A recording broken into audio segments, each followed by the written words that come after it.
OK， 我们看一下这一款这个模特的素材。那么在这一款头发上呢，我们先分析一下它头发本身有几个特点。第一呢，这个头发中间有褶皱，之前烫过发根烫。第二，这个模特的边角是有络腮。第三，后围的发际线之前被剃过，长得很低。第四，它的头骨呢很大。再一个，它脸型是属于比较偏肉感的可爱类型的。那我的出发点是要得到一个结果，就是我们从侧面去最后表现的。我觉得它前期长刘海的感觉还是不错的。如何在它后头骨后面发际线比较低的地方尽可能收高，再收高，再收高，得到一个这样饱满度非常强烈的一种感觉。那在前头骨这边呢，因为它有络腮，这里的发量也会比较多，所以这里我会选择把它做去除去掉，保留前面的长度，后面的层次我会给它提升的会比较高。在侧面看到的是以前面长刘海为重点，然后整个周边和我们的后区都是比较偏干净利落的一款头发，利用长刘海的柔和度去衬托它的脸型。那首先它的发质是有约束性的，因为它头发的质感不是特别好，所以在剪的时候我们可能用切口比较干净的一种方式去呈现，而不是以碎和薄。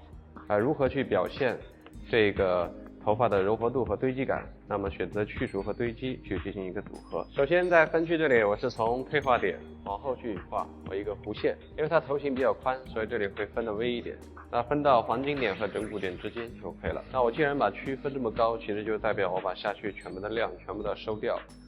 那在这里选择的时候，可以边缘做去除，那么后区用轻堆积去剪也是 OK 的。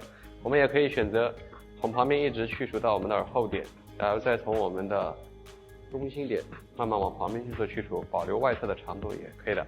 但是考虑到它的发际线其实是比较低的，然后耳朵后面没有那么空，所以我们直接从旁边往后面去就可以了。我们底下去到一个结果，就是第一，收紧头型；第二，是把这里的量去掉。这样的方式其实是短发里面最常用的一种。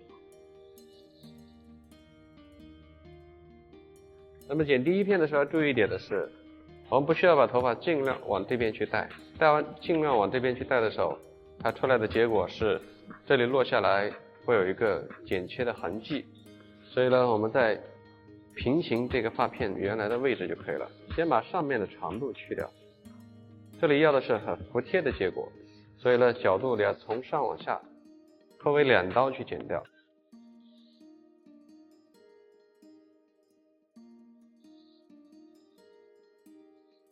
剪完之后，我们的长度呢落在我们的耳垂这里，也是刚刚好。梳在前面的时候呢，它是一个非常柔和的边角。那这个边角的形状最后可以随意去做调整。划分线不需要太斜，微微15度左右就 OK 了。第二片往第一片位置上靠，切口分为2刀。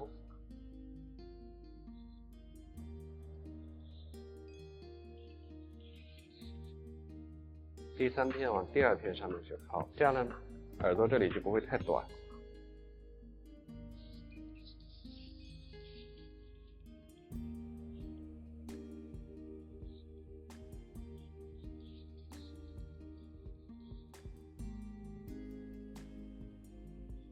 这片一样，我们往前靠，带到第2片的位置上。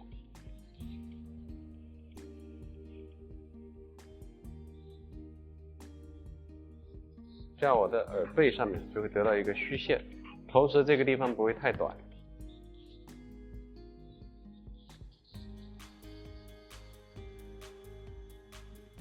这一片往上一片靠就可以了。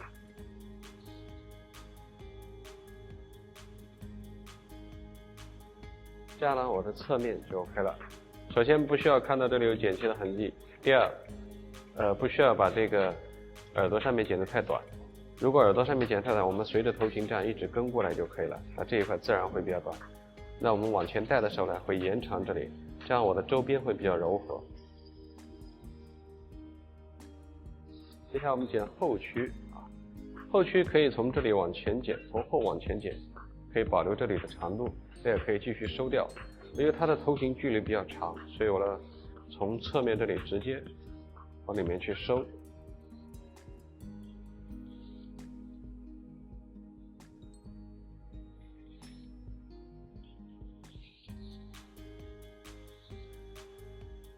这时候不需要把头发往前带啊，原位走就可以了。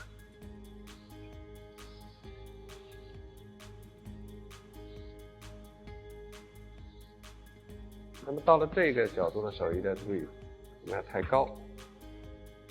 不太高的时候呢，这里短角这里会比较短。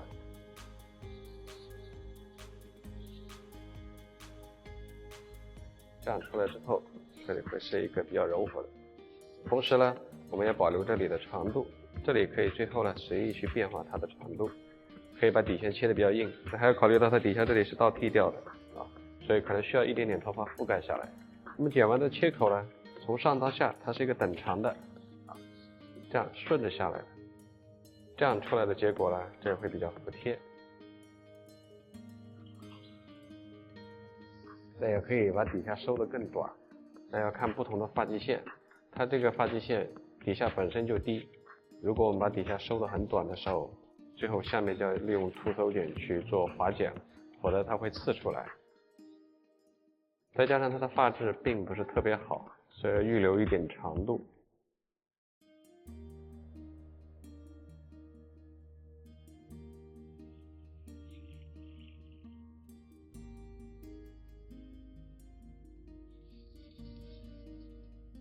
在这里的时候，因为它的头型距离比较长，我在这个裁剪的时候，我的划分线也没有分得特别斜，这个角度不会画得特别斜，都是偏纵向的，一直剪到底。注意手一定往上收，否则的话剪不到底下。整个后须都是一个圆形去除，从边缘去除过渡出来。那么越往中间，其实我们的长度会偏长一点点，逐渐去延长的，因为都是把头发往反方向去靠，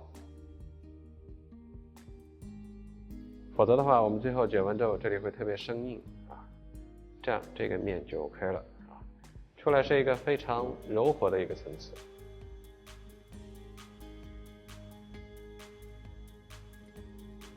在底下这个发际线，我们待会儿去处理，把它里面这个本身剃掉的地方去刮掉就可以了。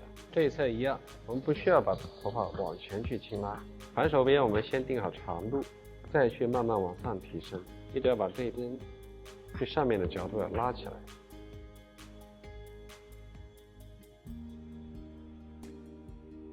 剪完这个长度在耳垂，如果长了再调整。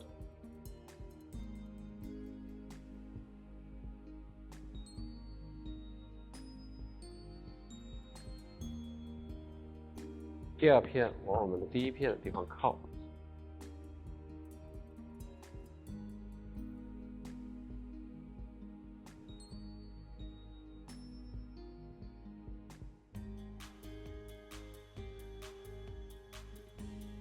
第三片向第二片的位置上靠，这样就会延长我们耳上的长度。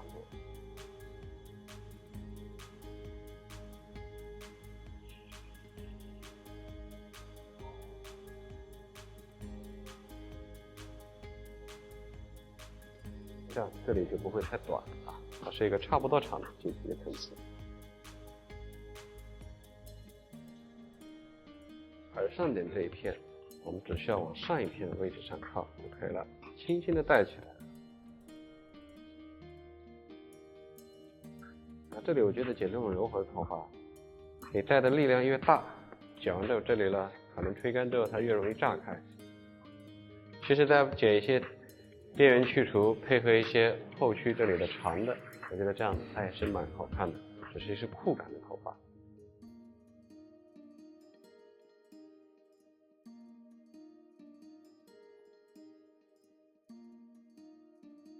边缘这一片画的斜度不需要太斜，我们从旁边这里开始，慢慢往下走，剪一个等长的长度。这时候呢，你的手平行划分线就可以了。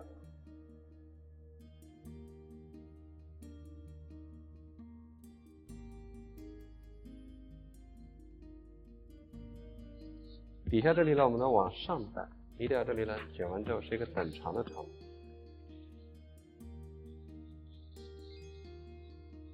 我们要去看到这个切口呢，它是圆的，从上往下校。如果引导一旦出错了，剪这样的头发很容易出错了。反手位从上往下校的时候，要注意一点，手要跟着勤快。同时呢，你要调整模特的头位。接到底下的时候，从下往上梳，剪到好另外一边的长度，过渡的地方顺着来。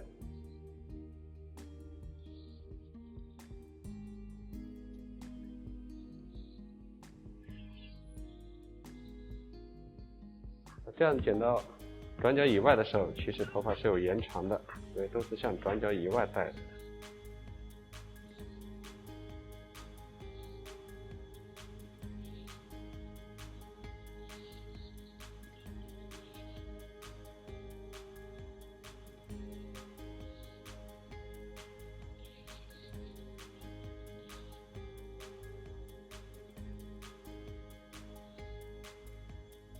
角度要够高，这些方法其实看起来都非常简单，但是每个人去操作的时候呢，就会容易出现错误。错误在哪里呢？容易剪着剪着这里会拖得很长，是因为手位没有过过来。再一个呢，一个是手过得太厉害，容易把这上面的剪得特别短。到了中间这里，其实我们交叉去做就可以了。既要往这边带，也要往另外一边带。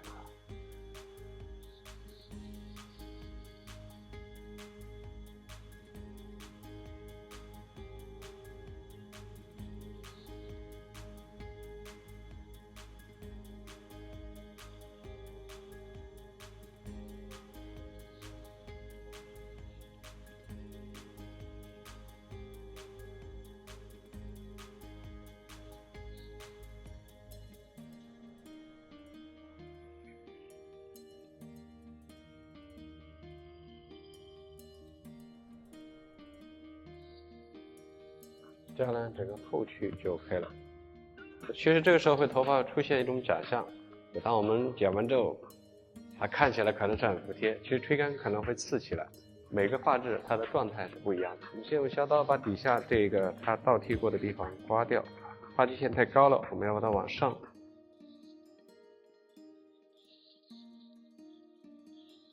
把这些长得特别低的汗毛把它刮掉。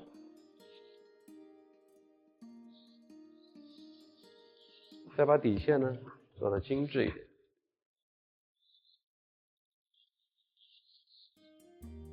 我们不是要剪一个特别硬朗的头发，所以底线呢要保留一点点。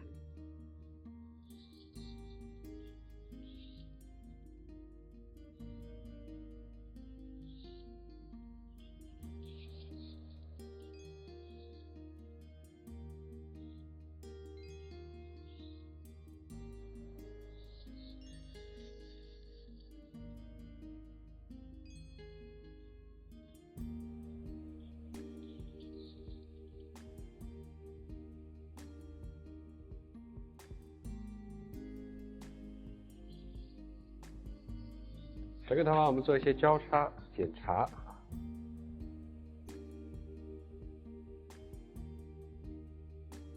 打磨一下。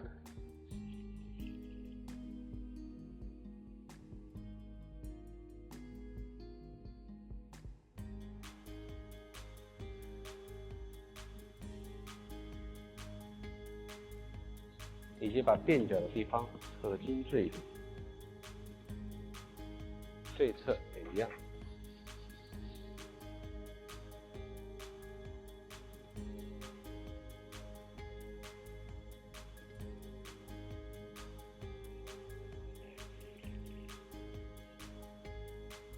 去检查我们的切口、边角。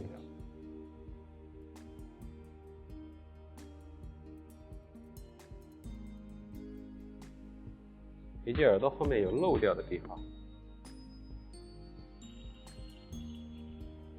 这样整个下区就完成了。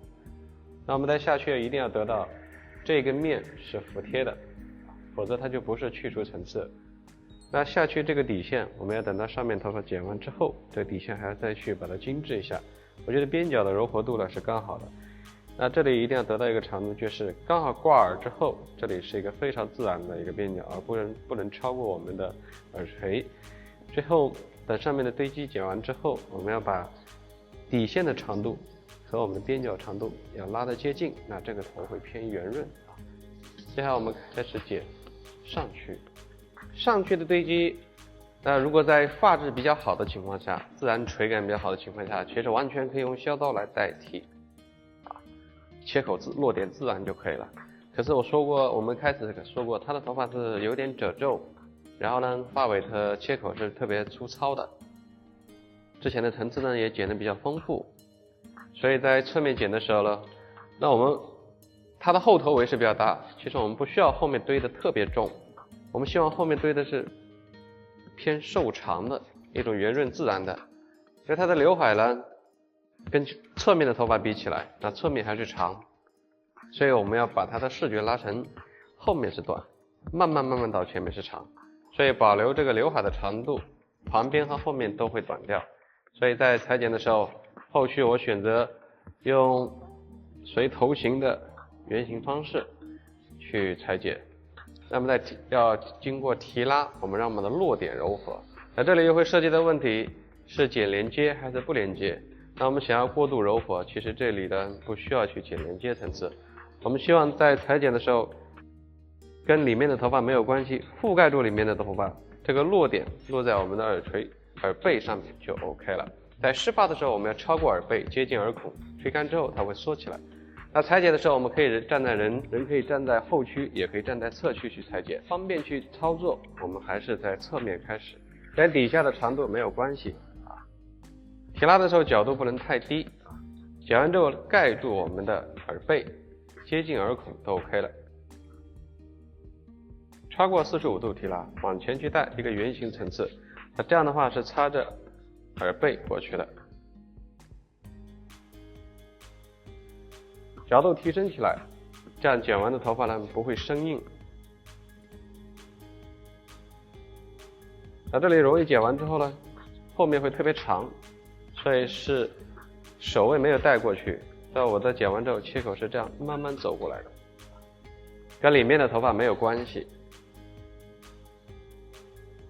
通常这里的长度和里面有1到2指位的不连接，第一层就 OK 了。通常这里分为3层，因为它越到上面呢，我们越剪不到头发，其实我们只要收掉下面的头发就可以了。在现场遇到好的发质，其实这里完全用削刀削出来是最自然。往前去轻拉啊，每剪一片向上一片去靠。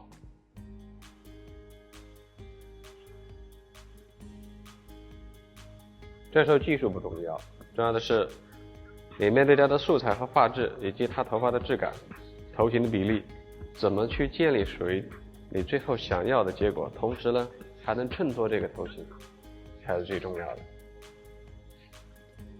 所以外面一层一样的方法，用宽尺数，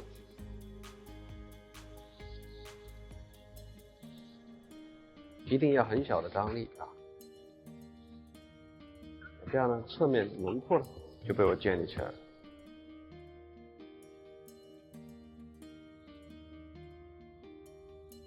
那我们现在看这个侧面，其实它就是一个自然比较弧度的随头型的弧度下，显得后面很瘦长，因为它前面的量只有这么多，而且前面头发比较稀少。一旦我们把这个重心放得很低的时候，就会有个问题，后面头看见会更大、更饱满。两侧这里我可以选择用削刀，也可以选择直接以后面的长度做定点的长度，其实都 OK。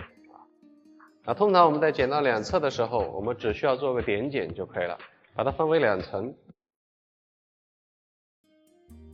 转角线以上和1层，以后面这里的长度做个点剪就可以了。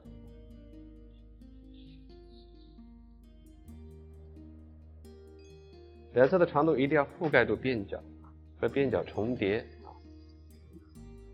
刘海的地方呢就不用动。画质好的，我们用削刀来代替，更自然，会更柔和。这样在整个视觉上，其实就是它前面头发为最长，因为这里的长度我都没有去动它。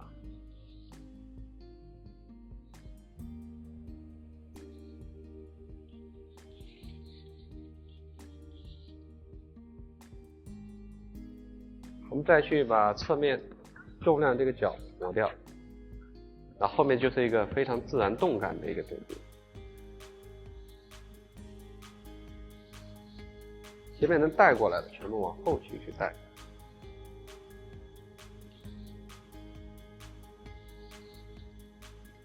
还有呢，我们把两侧的地方跟后面去做过渡连接，因为它头发只有这么长，其实这里不需要这么做。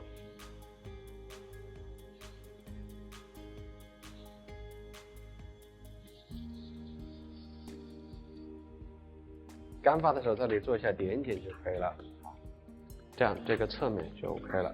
那其实它是一个，在我们的侧面去看，是一个堆积和我们的边角以及我们的侧角都是一个比较柔和的一个头发。然后最后呢，把这里底线精致一下就可以了。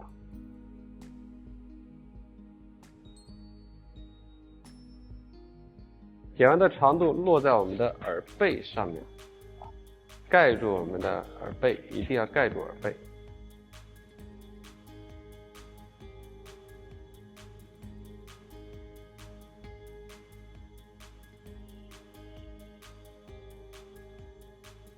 第二片往第一片带，手呢跟着头型走。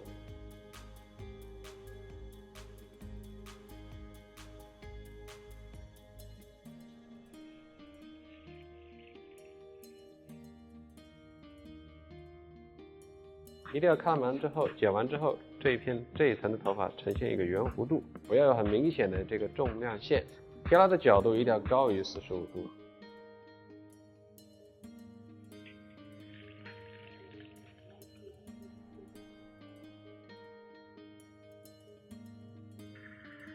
在它上面往前去轻带。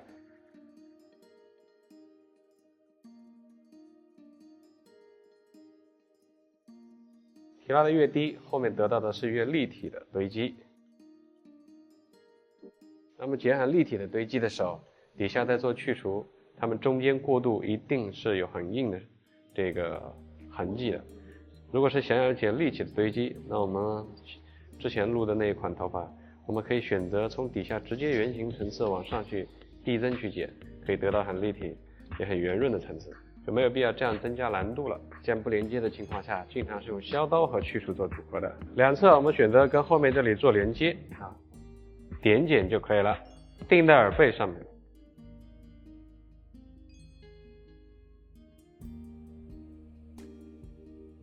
不需要提拉层次，切口不要太深。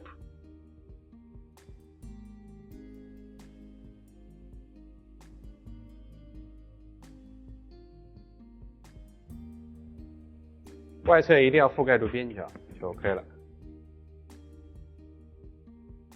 再把特别尖锐的这里去掉就可以了。这样我们侧面也会出现一个比较自然的。再去把顶部跟后面做个连接就 OK 了，基本上不需要去什么长度，因为之前它顶上就已经剪过层次蛮丰富的一个头发，我们只需要把侧面随头型去提拉某个角，那整个结构就裁剪结束了。得到是后面是一个随头型比较自然的一个层次，显得头瘦长，那重心呢在我们的刘海和边角的地方，那这样看起来是一个偏动感的一个短发。那接下来就是我们可以把底线调整的精致一点，或者干发的时候调整也可以，也可以用牙剪再打一下就下区都 OK 的。如果我们保留厚实的质感，那垂干这里做徒手就 OK 了，然后这里做点剪就可以了。它的发质呢是比较粗糙的，然后呢烫完发根，整个头发没有那么规律，没有那么的服帖。那我觉得应该是吹干我们做点剪，不应该在湿发的时候选择做牙剪。在湿发的时候我们要注意一点，第一，如何把下区收的服帖，才会显这个周边瘦长。如果把后面剪的随头型自然的弧度，才会觉得我们的重心在前面。一旦我们的后面很重的时候，那适合小头围的，头围比较小的，距离不是这个底线距离和我们的顶部不是很长的客户是 OK 的。那它这个底线是很低的，把这里再压重，其实就增加我们的横宽比，而不是这个纵向的距离。当然它的刘海如果再长一点，它视觉会更好，但是素材只有这么长。我觉得在现在这个基础之上，我们已经得到了我们要的效果了。接下来推杆，我们做点剪和简单的修饰就 OK 了。OK， 我们推杆的第一步，我们先用牙剪把底线这些点剪，把它底线再往上缩掉一点点。可以看得出来，它的头发其实推杆之后还是很粗糙，那我们带顺的，它还是有点粗糙感。在这个时候呢，湿发我们做好90%，推杆之后，因发质的不同的选择，有些头发我们可以用剪刀，有些呢我们可以用牙剪。那我的选择是用牙剪把这个底线呢虚化掉，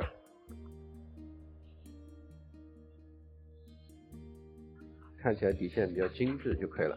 这里中间这个厚度呢，我们稍微的用徒手剪带回来划一下就好了。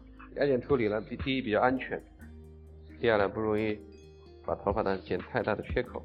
这是10%的牙剪，所以它比较慢。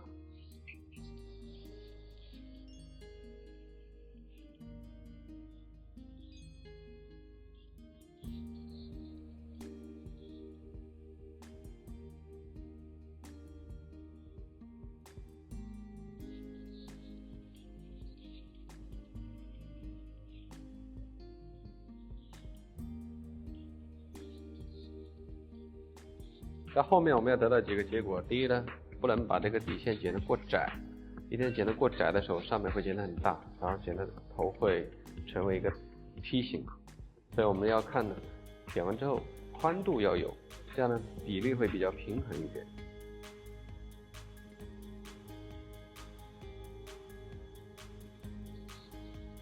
当我们做完牙剪底线之后，其实视觉上会缩掉一点点接下来我们就用徒手剪，稍微在中间这里涂一下，把毛躁的涂一下就好了，这样让我们的细节更好。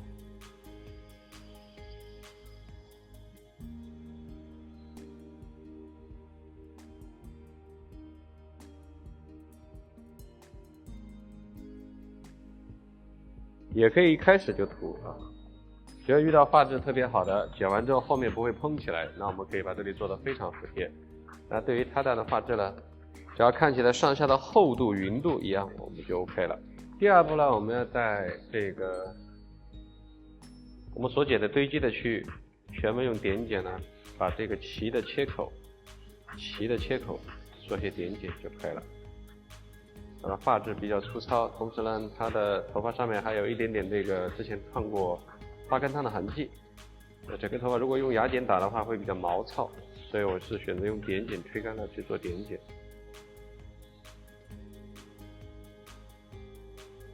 我们之前有录过视频，也是在裁剪的时候，帮这个在后区这里都是用削刀去完成的，其实都可以。合理的选用工具和技术去解决头发质感这个问题，才是技术最重要的一个环节。并不是一味的存在，就是我们要去看用什么技巧去做这个头发。那后面这里首先它不会太硬，因为我们在剪这个圆形堆积的时候就已经是提拉高于45度提拉的，也不是低角度提拉，所以它不可能会很生硬。如果出现很生硬的，一定是角度拉得不够。还有一个就是我们在设定这个层次环节的时候就已经是选择出错了。那这个也得到了我一开始剪的时候我说的，我们把后面剪的是随头缘这种瘦长的薄，不是这种很立体的。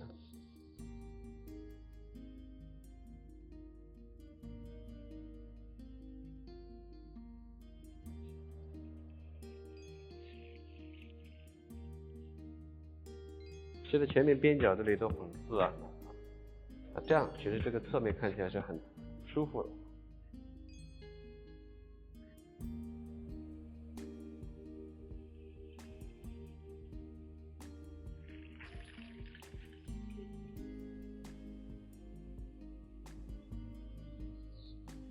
关键还是看我们每个在现场的时候，设计师遇到每个素材，最后你得到的做到的结果是不是你要的这种精致的厚实的质感。一款短发你剪的看着大不大气，取决于你上下平衡的厚实度、过渡以及切口的细腻度，最后是形体的比例。我们把后面做柔和一下，其实这个时候就已经很好看了。前面这个因为它本身的厚薄就有，其实不需要怎么去做处理，我们只需要把这些碎发简单去过渡一下就可以了。还有一个这个里面的区域呢，因为做的去除已经很服帖、很自然，这个边角你可以硬切出来，它硬切出来的感觉就会很硬，所以我们保留这一点点长度，这样日常中凌乱起来的时候会比较随意。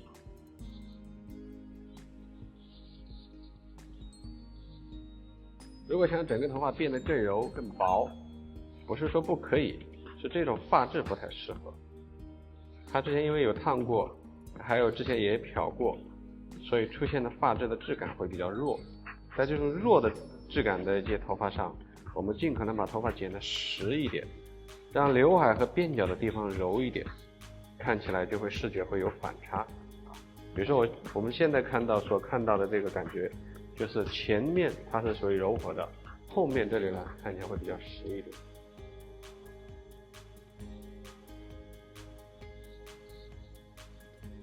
把上下过渡的地方这里做些点点就可以了。遇到后面头发很炸，遇到后面的头发很炸，但是你还要追求这个结果，不想要太碎，那么你就要把后面做这个服帖了，这样做服帖，那才可以得到这种实的。底线一旦碎了之后，我们的风格就发生变化。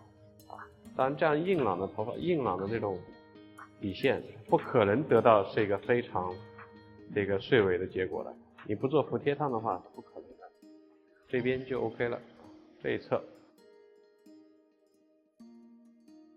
把过渡的地方前后过渡的地方，有的时候因为视觉需求，我们还要把前面的刘海其实要比后面长，其实放的还要比后面长，效果才会好。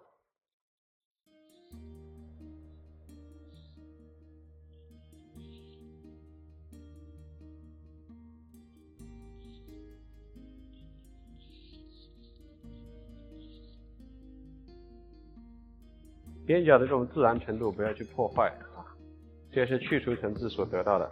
一旦你把这里剪得过硬的时候，它就会很像男生的味道没有对和错。那遇到五官比较硬朗的，其实是可以做的。在整个视觉上，我觉得这样是 OK 了。后面再薄的话，其实容易刺出来了。做些精致度就可以了。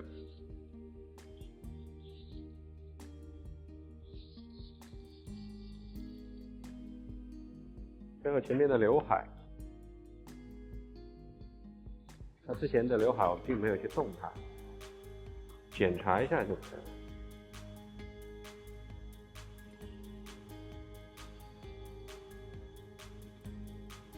在日常中，我们觉得这样拍摄其实已经很好了。